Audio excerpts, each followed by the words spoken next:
Hello दोस्तों, मैं Rajiv sir study point में आज एक ऐसे एसएससी जीडी अन्य प्रतियोगी जितनी भी परीक्षाएं होती हैं सभी परीक्षाओं की दृष्टि से देखते हुए आज मैं इतिहास का एक ऐसा चैप्टर, ऐसा विषय लेके आया हूं जो 1-2 नंबर तो 100% है, 1-2 तो आने निश्चित होता है। और रही बात ये एसएससी जीडी और रेलवे जो पुलिस लगी हुई है, उत्तर प्रदेश यूपी पुलिस लगी हुई है, उसके लिए बहुत ही एक बहुमूल्य चैप्टर है जिसका नाम है मोहम्मद गजनवी या मोहम्मद गोरी।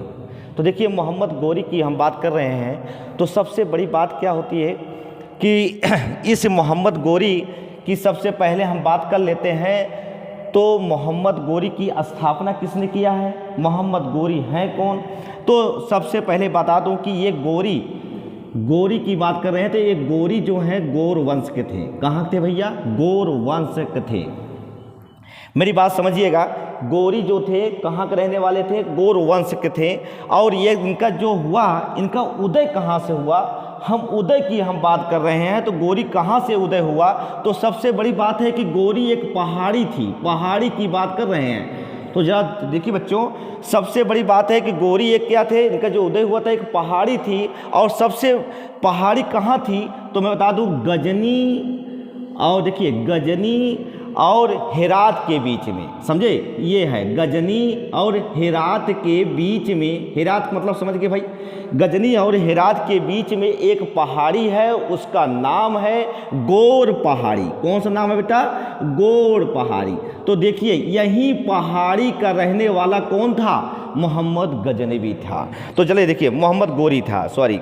तो सबसे बड़ी बात है कि गौर पहाड़ी था। और इस गौर पहाड़ी का जो व्यक्ति, देखिए इस व्यक्ति का नाम है, जहाँ तक सवाल है गौर पहाड़ी का इस व्यक्ति का नाम है, उस व्यक्ति का नाम क्या है? अलाउद्दीन। पहले बात सुनिएगा बेटा, सबसे बड़ी बात क्या होती है, इस पहाड़ी, देखिए इस पहाड़ी की हम बात कर रहे हैं तो इस पहाड़ी की जो व्यक्ति रहता था उस समय, उस व्यक्ति का क्षेत्र था वो बहुत पहले से अपना कब्जा बनाकर रहता था, कब्जा जमाया हुआ था। उस व्यक्ति का नाम है, और इसके पहले बता दूं कि उस व्यक्ति का नाम है अलाउद्दीन हुसैन था। अलाउद्दीन, देखिए बेटा, अलाउद्दीन हुसैन था। अब जरा देखिए प्यारे बच्चों, सबसे बड़ी बात है कि अलाउद्दीन हुसैन गजनी पर आक्रमण कर दिया। और कब किया गजनी पर आक्रमण बेटा? ये 1155 ईस्वी में इन्होंने क्या कर दिया? अलाउद्दीन हुसैन ने देखिए अलाउद्दीन हुसैन ने 1155 ईस्वी पर देखिए 1155 ईस्वी पे गजनी पर क्या कर दिया बच्चा? गजनी पर आक्रमण कर दिया। अब देखिए, यहाँ तक समझ में आ गया, नहीं समझ में आ गया? तो देखिए, सबसे बड़ी बात होती है, मैं एक बार फिर कर दे रहा हूँ, गोरी। देखिए, गोरी वंश एक पहाड़ी है, और इस पहाड़ी पर एक देखा जाए तो गोरी पहाड़ी थी। गजनी और हेरात, सॉरी इसके लिए, देखिए गजनी और हेरात के बीच में एक पहाड़ी थी। और इस पहाड़ी पर रहने वाला एक व्यक्ति है जिन्होंने इस पर कब्जा कर लिया, अपना अस्तित्व स्थापित कर लिया। वो कौन सा था? 1155 ईस्वी में गजनी पर आक्रमण किया था, अलाउद्दीन हुसैन ने किया था। अब जरा ध्यान दीजिए बच्चा, अब इन्होंने क्या हुआ कि देखा जाए तो जहाँ तक सवाल है, इतना दयनीय, मतलब इतना ये ऐसा इन्होंने आक्रमण किया पूरे। मैं एक और बात बता दूं आपको, इन्होंने यहाँ गजनी के क्षेत्रों में, सब देखिए गजनी के क्षेत्रों में इन्होंने क्या कर दिया? आग लगा दिया। अब बच्चा देखो यार, ये तो गलत कार्य है भाई। जानते, गजनी के क्षेत्रों में आग लगा दिया, आग लगा दिया। अब आप समझ सकते हैं कि बताइए, ये तो वैसे भी धन लूटने आए हो, वैसे पीट रहे हो, अलग से और पीट रहे हो, आग लगा के पीट रहे हो। बताइए, मतलब एक प्रकार देखा जाए तो वहाँ बेचारे को इतना, मतलब पूरे घर द्वार सब जला दिया गया। अब जरा ध्यान दीजिए बच्चा, इसे कहा जाता, कुल मिलाकर देखा जाए तो यही है अलाउद्दीन हुसैन 1155 ईस्वी में गजनी पर आक्रमण कर और उसमें क्षेत्रों पर आग लगा दिया। अब बता देता हूँ बच्चों कि 1163 की विषय में बता दूं बच्चा, देखिए 1163 ईस्वी में व्यक्ति को, वह व्यक्ति क्या था जो देखिए वह व्यक्ति का नाम है 1163 ईस्वी में उस व्यक्ति का, देखिए बच्चा, उस व्यक्ति का नाम है जिसे देखिए गयासुद्दीन, देखिए बच्चा, गयासुद्दीन मोहम्मद बिन शाम। भाई छोटा सा नाम है भैया, ये समझ लो, पूरा पता लग रहा है, गयासुद्दीन मोहम्मद बिन शाम। तो देखिए गयासुद्दीन मोहम्मद बिन शाम ने क्या देखा जाए तो एक गौर साम्राज्य का बहुत ही रियासत का मालिक बन बैठा। अब आप समझ सकते हैं, गौर रियासत की बहुत ही बड़ा एक देखा जाए तो स्थापना, देखिए गौर साम्राज्य की स्थापना किया था, मतलब साम्राज्य की स्थापना किया था बच्चा। और आपको बता देते हैं कि इसी का एक छोटा सा भाई था, देखिए भैया, इसी का एक छोटा सा भाई, अब आप समझ सकते हैं, छोटा सा भाई था। और वो व्यक्ति कौन था, अब आप समझ सकते हैं, मोहम्मद गोरी सब जानते हैं ना, मतलब मोहम्मद गोरी का फुल फॉर्म नाम नहीं जानते प्यारे बच्चों। सबसे बड़ी बात होती है मोहम्मद गोरी का फुल फॉर्म कहते हैं कि मुईउद्दीन, देखिए बहुत छोटा सा नाम है, मुईउद्दीन सिहाबुद्दीन, जानते हैं, सिहाबुद्दीन मोहम्मद बिन शाम। अब आप समझ सकते हैं, इनका मोहम्मद गौरी का ये पूरा मतलब फुल नाम है, क्या नाम है बच्चा, फुल नाम है। तुम देखिए मुईउद्दीन सिहाबुद्दीन मोहम्मद बिन शाम। अब प्यारे बच्चों बता दूं, यही इनका एक छोटा सा भाई, किसका छोटा सा भाई, मोहम्मद बिन शाम का छोटा भाई था। अब और आपको बता देते हैं, इन्होंने क्या कर दिया, देखो आजकल राजसत्ता एक ऐसी सत्ता होती है, पैसे के लालच में कुछ भी हो सकता है भाई। देखिए पैसा है तो धन अगर किसी के ज़्यादा हो जाता है, अब इन्होंने छोटा भाई अपने भाई को ही उड़ा डाला। अब आप समझ सकते हैं, तो देखिए इन्होंने, देखिए छोटा भाई सिहाबुद्दीन मोहम्मद बिन शाम ने अपने ही, देखो बेटा, अपने ही भाई की क्या कर देता है, अपने ही भाई की हत्या कर देता है। अब आप समझ सकते हैं, धन की लालच में अपनी इसकी हत्या कर देता है। अब सबसे बड़ी बात क्या होती है, हत्या करने के बाद, बेटा हत्या करने के बाद अब मोहम्मद गोरी क्या बन जाता है, राजा बन जाता है, फर्स्ट क्लास। अब जानते हैं गौर वंश का राजा बन जाता है प्यारे बच्चों। और राजा बनने के बाद एक सपना देखता है, देखते हैं क्या सपना देखता है बेटा। तो देखिए मोहम्मद गोरी की बात कर रहे हैं, तो मोहम्मद गोरी के नाम से विख्यात हो जाता है। और विख्यात कौन होता है प्यारे बच्चों, यही मुईउद्दीन सिहाबुद्दीन मोहम्मद बिन शाम, यही विख्यात हो जाता है। और मोहम्मद जानते हैं अपन, देखिए इन्होंने अपने ही भाई की हत्या करके क्या बन जाता है प्यारे बच्चों, राजा बन जाता है, फर्स्ट क्लास। उसके बाद आपको बता देते हैं, देखिए मोहम्मद गोरी, जब जानते हैं मोहम्मद गोरी की बात कर रहे हैं, तो मोहम्मद गोरी ये राजा बन जाता है बच्चा। और देखिए कुछ यहाँ लिख देता हूँ, यहाँ स्टार्ट करता हूँ। मोहम्मद गोरी की बात कर रहे हैं, तो मोहम्मद गोरी क्या बन जाता है, शासक बन जाता है, कहाँ, गौर वंश का बच्चा। अब उसके बाद बता देता हूं कि इसका, देखिए एक चीज बता दूं, इसके पहले जितने लोग आक्रमण किए प्यारे बच्चों, वो सब क्या थे, जैसे देखो मोहम्मद, उसके पहले देखा जाए तो हमारे भारत पे अरबों का आक्रमण हुआ, 712 में हुआ। उनका उद्देश्य क्या था, सिर्फ धन लूटना था। उसके बाद देखा जाए उनके बाद कौन आया, देखिए उसके बाद आए, देखा जाए तो हमारे यहाँ मोहम्मद गजनवी आए, 17 बार भारत पर आक्रमण किया, हर बार लूट के चला गया। सबका उद्देश्य क्या था, सिर्फ धन लूटना। मगर इसका उद्देश्य क्या था, यहाँ साम्राज्य स्थापित करना, इसका उद्देश्य यही था, ये साम्राज्य स्थापित करेंगे हम, समझे। और आपको बता देता हूँ बच्चों, तो सबसे बड़ी बात क्या होती है कि मोहम्मद गजन, देखिए गोरी की हम बात करते हैं तो मोहम्मद गोरी का एक उद्देश्य मात्र होता है। इसका उद्देश्य क्या होता है? इसका उद्देश्य यह था, देखिए बच्चों, इसका उद्देश्य था साम्राज्य को स्थापित करना। प्यारे बच्चों एक बता दो, साम्राज्य को स्थापित करना, तो जरा ध्यान दीजिएगा कि इन्होंने सिर्फ एक उद्देश्य बनाया था कि हम साम्राज्य स्थापित करेंगे। अब आप समझ सकते हैं साम्राज्य स्थापित करना चाहता था। आइए देखते हैं, जरा ध्यान दीजिए, भारत पर आक्रमण करना चाहता था मोहम्मद गोरी ने। एक चीज़ बता दूं आपको, मोहम्मद गोरी का पहला आक्रमण, क्वेश्चन अगर कई बार, आजकल तो सिस्टम ही बदल गया है, आजकल वह पहला तो लास्ट, पहला तो लास्ट। तो आइए देखते हैं, तो मोहम्मद गोरी की बात करते हैं तो मोहम्मद गोरी, देखिए मोहम्मद गोरी का पहला आक्रमण, अगर हम पहला आक्रमण की बात करते हैं तो कोई अभी बहुत कम ही बच्चा जानता है। बच्चा वही जानता है तराइन का प्रथम युद्ध लड़ा गया, द्वितीय युद्ध लड़ा गया, मगर आपको हम बता देते हैं बच्चा, ये है कौन? मोहम्मद गोरी का पहला आक्रमण करने वाला। तो देखिए मोहम्मद गोरी का पहला आक्रमण करने वाला, देखिए मोहम्मद गोरी ने पहला आक्रमण कहाँ किया था? तो मोहम्मद गोरी ने पहला आक्रमण 1175 में किया था, 1175 ईस्वी में किया था। तो जरा ध्यान दीजिएगा, तो 1175 ईस्वी में इन्होंने, आपको बता दूं, ये मुल्तान पर आक्रमण किया। पहले भाजो मुल्तान था बच्चा, ये मुल्तान की हम बात कर रहे हैं, तो ये मुल्तान कहाँ था पहले? ये देखिए पहले इंडिया ही में था, मगर बाद में जब ये देखा जाए तो 1947 में ये अलग हो जाने के बाद ये पाकिस्तान चला गया।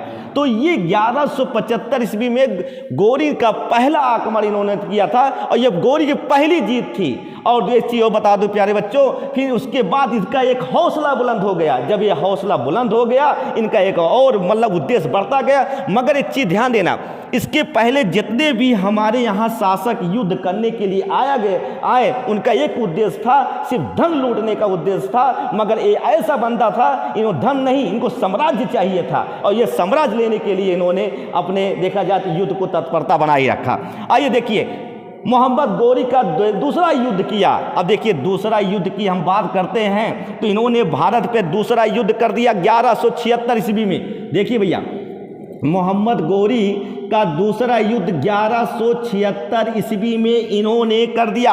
और इन्होंने जो युद्ध किया, ये टोटल पाक जानते सिंध विजय पर किया। सिंध विजय की बात करते हैं बच्चा, इन्होंने सिंध पर आक्रमण किया, सिंध पर आक्रमण किया। अब आप समझ सकते हैं, वही सिंध है मोहम्मद गजनवी जानते हैं, वही सिंध है जिन्होंने 712 ईस्वी में आक्रमण किया था। और उन्होंने जानते आक्रमण करके वहां साम्राज्य में जजिया कल लगा दिया था। उसको आप बताइए कमेंट के माध्यम से, वो कौन ऐसा राजा था जो उस समय एक देखा जाए तो वहां पर हिंदू शाही राजवंश चलता था, उसको पराजित करके वहां पर अपना बोलबाला कर दिया था। और वहां पर देखा जाए तो सिंध के में ब्राह्मण वंशी था और वहां का राजा उसके पे आक्रमण करके अपना जजिया कल लगा दिया था। आइए बच्चों, तो देखिए दूसरा आक्रमण जो किया था, इन्होंने क्या कर दिया था? सिंध पर आक्रमण कर दिया था। अब आइए बात करते हैं कि देखा जाए दोनों, ये ऐसा दो युद्ध था बच्चा, ये ऐसा कोई दोनों युद्ध था। इस दोनों युद्ध की विजय किसने किया था प्यारे बच्चों? ये दोनों विजय, मतलब दोनों पर क्या हुआ था? दोनों पर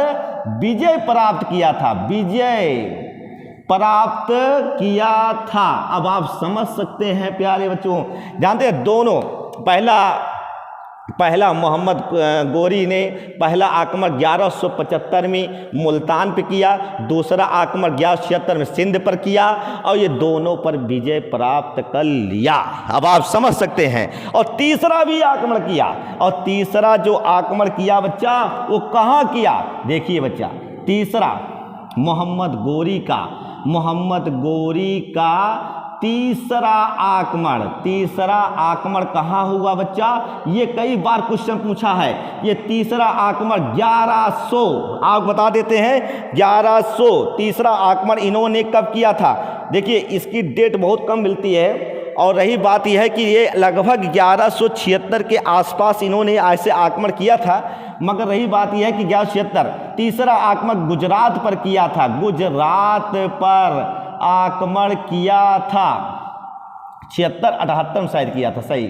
तो देखिए आक्रमण किया था। और उस समय यहाँ का राजा कौन था भैया? यहाँ का राजा भीम देव सेकंड थे। इन्हीं को कहते हैं प्यार से मूलराज द्वितीय, मूलराज द्वितीय कहा जाता था। मतलब हमारा कहना क्या है बच्चा, देखिए मोहम्मद गोरी का तीसरा आक्रमण गुजरात पर किया गया।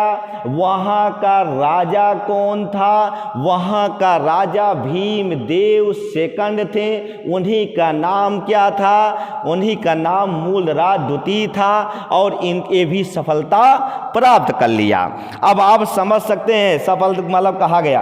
अब आइए देखिए, सबसे बड़ी बात होती है कि यह युद्ध की बात करते हैं तो इस युद्ध में सफलता की बात नहीं है, सफलता तो जो हुआ, मगर इस युद्ध में इनकी भीमदेव की सेकंड जो है इनकी माता ने इस युद्ध में, अब आप समझ सकते हैं। अब कहेंगे सर ये जानते हैं इनकी माता ने खुद ये मोर्चा संभाला।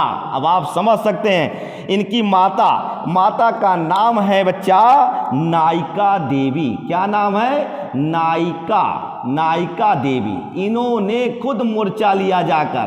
अब आप समझ सकते हैं नायिका देवी भीमदेव की माता ने इस युद्ध में लड़ने के लिए गई थी। आइए उसके बाद हम बात करते हैं। अब जरा ध्यान दीजिएगा, अब इसका हौसला और बढ़ता गया। इन्होंने क्या किया? अब देखिए मैं अब आगे बढ़ाता हूँ। तराइन का द्वितीय युद्ध, तराइन का प्रथम युद्ध। अब जरा ध्यान दीजिए बच्चा, तराइन का प्रथम युद्ध कब लड़ा गया था? तराइन का प्रथम युद्ध जो है, देखिए हाँ ये चीज़ बता दूँ, ये चीज़ बताना भूल गया था। हाँ ये चीज़ है, 2 युद्ध पर विजय तो प्राप्त कर लिया, मगर जानते हैं मोहम्मद गोरी ने ये तीसरा जो युद्ध किया था, इस युद्ध में की जानते हैं इसी युद्ध में मोहम्मद गोरी की क्या हो जाती है? मोहम्मद गोरी की पराजय, समझे बच्चा, पराजय हो जाती है। मतलब पहली हार हो जाती है मोहम्मद गोरी की। जो हौसला था वो हौसला धीरे धीरे मुरझा गया। आइए देखते हैं। चलिए देखा जाए तो मोहम्मद गोरी की देखा जाए तो तराइन का प्रथम युद्ध, पहले बात देखिए बच्चा, तराइन का प्रथम युद्ध कब लड़ा गया था? तो बता दूं बच्चा, तराइन का प्रथम युद्ध 1191 ईस्वी मोहम्मद गोरी और जानते मोहम्मद गोरी वर्सेज जानते हैं किसके? पृथ्वीराज द्वितीय, पृथ्वीराज चौहान है इसका नाम, चौहान तृतीय थर्ड। यही पूछता है क्वेश्चन कि पृथ्वीराज प्रथम थे, द्वितीय थे, तृतीय थे, चतुर्थ थे, पंचम थे। तो ये आपको बता देते हैं कि 1191 ईस्वी में जानते मोहम्मद गोरी और पृथ्वीराज चौहान थर्ड के बीच यह युद्ध हुआ। और इस युद्ध में मोहम्मद गोरी की क्या हो जाती है? मोहम्मद गोरी की हार हो जाती है, हार हो जाती है। ठीक है, अब आइए देखते बच्चा, तराइन का देखिए, तराइन का द्वितीय युद्ध, ये द्वितीय युद्ध कब होता है? तराइन का द्वितीय युद्ध 1192 ईस्वी में होता है।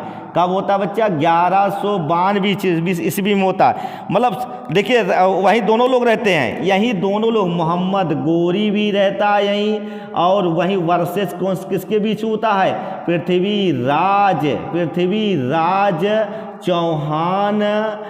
चौहान थर्ड के बीच होता है। इस युद्ध में क्या हो जाता है? इस युद्ध में देखिए इस युद्ध में पृथ्वीराज चौहान की हार हो जाती है। अब देखिए मोहम्मद गोरी इसी में देखा जाए तो पहले वह हार गया, मगर हारने के बाद तब भी उसका उत्साह कम नहीं हुआ। उत्साह काहे न कम हो? देखिए सबसे बड़ी बात होती है, देखिए जयचंद्र की बात कर लें तो जयचंद्र देखा जाए तो कहानी है, कहानी ये कहा गया है जब पृथ्वीराज की मूर्ति देखकर उनकी एक बेटी थी, जयचंद्र की बेटी थी संयोगिता उनकी फोटो देखकर प्यार कर बैठी थी। और ये चीज़ पृथ्वीराज को पता नहीं था, मगर जब पृथ्वीराज को यह पता चला कि हमको कोई प्यार करता है तो उसको क्या कर लिया, किडनैप कर लिया, भगा ले गया संयोगिता को, जिससे कि जयचंद्र नाराज हो गया। और जब नाराज हो गया तो इनका बदला लेने के लिए इन्होंने एक साजिश रची। और ये साजिश क्या रची, तराइन के द्वितीय युद्ध में। और तराइन के द्वितीय युद्ध में इन्होंने इन्होंने अपने बेटी का बदला लेने के लिए इन्होंने इनका साथ नहीं दिया, और जिसके कारण से साथ किसको दे दिया, मोहम्मद गोरी को। तराइन के प्रथम युद्ध में जयचंद्र ने साथ दिया था, जिससे पृथ्वीराज चौहान की जीत हो गई थी, मगर इसमें साथ न देने के कारण से हार गए पृथ्वीराज चौहान। और उसके बाद क्या हो जाता है भैया, उसके बाद देखा जाए तो जहाँ तक सवाल ही होता है, इसी युद्ध हारने के बाद इसमें इनको किडनैप कर लिया जाता है। किडनैप करने के बाद बच्चा, और जानते हैं किडनैप कर लिया जाता है। और सबसे बड़ी बात क्या होती है, इसी युद्ध में इनके साथ एक मतलब देखा जाए तो एक मुईउद्दीन चिश्ती, नाम सुने, यही युद्ध था तराइन के युद्ध में। मुईउद्दीन नाम सुने होंगे, बहुत फेमस हैं मुईउद्दीन चिश्ती इन्होंने भारत आए थे। अब आप बता दें, भारत आए थे। और इनका एक इनका एक दारागाह है, और इसका नाम सुने होंगे, इनका अजमेर में है। अजमेर इसीलिए प्रसिद्ध है, अजमेर इसीलिए प्रसिद्ध है। सिर्फ देखिए, चिश्ती संप्रदाय की स्थापना किए थे मुईउद्दीन चिश्ती संप्रदाय की क्या किए थे, स्थापना किए थे। संप्रदाय की स्थापना किए थे यही मुईउद्दीन चिश्ती। और उसके बाद जरा ध्यान दीजिएगा कि इन्होंने चिश्ती सिलसिले की स्थापना की है, चिश्ती सिलसिले की स्थापना की है। एक और लास्ट युद्ध करता है, इस लास्ट युद्ध को मैं ऊपर लिख रहा हूँ बच्चा, देखिए चंदावर का युद्ध, नाम सुने होंगे, चंदावर का युद्ध। जरा ध्यान दीजिए बच्चा, चंदावर का युद्ध। तो जरा ध्यान दीजिए बच्चा, चंदावर का युद्ध, हाँ, इसका जो भीम वाला है 1178 है शायद, देख लेना। तो देखिए, तो कुल मिलाकर देखा जाए चंदावर का युद्ध है, तो चंदावर के युद्ध में वही जानते हैं उस समय किसके, वर्तमान चंदावर है कहाँ भैया। अगर कभी क्वेश्चन पूछ ले कि वर्तमान में चंदावर है कहाँ, तो वर्तमान में चंदावर जो है बच्चा, ये फिरोजाबाद में है। कहाँ बच्चा, वर्तमान में फिरोजाबाद या फिरोजपुर, या कई मतलब कहते हैं कि फिरोजाबाद। तो फिरोजाबाद आप जानते चूड़ियों के लिए बड़ा मशहूर है, फिरोजाबाद, समझे भैया, फिरोजाबाद। अब आइए देखते हैं, देखिए यहाँ पर क्या हुआ कि इस किसके बीच हुआ था, ये किसके बीच हुआ था, देखा जाए तो ये जो युद्ध हुआ 1194 ईस्वी में, इसमें युद्ध जो हुआ था, इस युद्ध में देखा जाए तो मोहम्मद गोरी और किसके बीच, जयचंद्र के बीच, वर्सेज जयचंद्र मतलब देखा जाए जयचंद्र की हम बात करते हैं तो जयचंद्र के बीच हुआ था इस युद्ध में। देखा जाए तो जहाँ तक सवाल है कि मोहम्मद गोरी की बात करते हैं तो मोहम्मद गोरी की क्या हो जाती है, मोहम्मद गोरी की इस युद्ध में विजय हो जाती है और हार किसकी हो जाती है, जयचंद्र की हो जाती है, समझे। तो कुल मिलाकर देखा जाए तो जहाँ तक गोरी के चौहान पर आक्रमण करके निमंत्रण देने वाला यही है। द्वितीय युद्ध में नहीं आता ही ना, मोहम्मद गोरी हार गया था पृथ्वीराज चौहान से, मगर दोबारा बुला लिया अपने बेटी का बदला लेने के लिए। कुल मिलाकर तो देखा जाए तो जहाँ तक सवाल है कि मैं थोड़ा बहुत छूट रहा है, मैं इसको पढ़ाने का प्रयास करूँगा और जो छूट रहा है। और दूसरी बात बता बच्चा, देखिए ये सभी प्रतियोगी परीक्षाओं के लिए सबसे उपयोगी, कम समय में आपको मतलब बताने का प्रयास किया हूँ। और देखा जाए तो मैं थोड़ा खिचड़ी कर दिया हूँ, मगर मेरा वीडियो एक एक पॉइंट आप सुनेंगे, आराम सुनेंगे तो सब लिख सकते हैं, नोट्स बना सकते हैं। अगर मेरा ये वीडियो अच्छा लगे तो प्यारे साथियों, भाई बहनों, तो लाइक और कमेंट करिएगा और सब्सक्राइब कर दीजिएगा। इसके लिए बहुत बहुत धन्यवाद जी।